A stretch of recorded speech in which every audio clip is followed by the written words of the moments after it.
Get ready to discover answers in the Bible with Bayless Conley. As you read through the Gospels, this is one of the things that I absolutely adore about Jesus. He wasn't afraid to journey with people. He wasn't afraid to do life with or to touch the lives of people, regardless of where they found themselves on the social spectrum. In one text you read, he's having dinner with the religious elite. The next passage you read, he's calling a tax collector down out of the tree, and he's saying, hey, I'm going to go to your house for dinner tonight.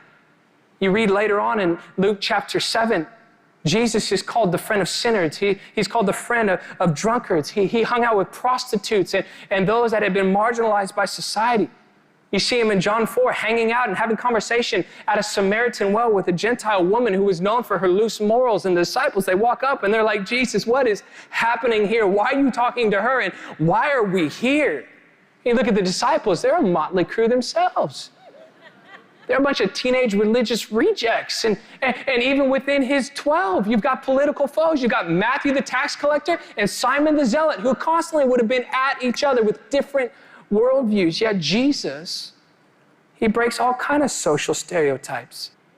He spends time with and he makes friends with all different types of people. I mean, if Jesus were walking around on earth now, I bet he would even on occasion hang out with Steeler and Clipper fans. That's how good our God is. So what does it mean to practically journey with people? What do we learn from Jesus' example? I think it starts with us reassessing the priority that we put on our own social opinions and our own social commentaries. Now, hear me. I think having a social opinion is an important thing. I think we need to be informed of what's happening in our world. I think we need to be informed of what society is facing. I think we need to talk with those that we trust. I think we need to be on our knees, and I think we need to ask God for his wisdom, and then we need to make our stand from there. But the moment we put a higher value on our own social predispositions and allow our own personal opinions and personal predilections keep us from doing life with and journeying alongside individuals that look and act and think differently than us, we have missed the plot in a real way.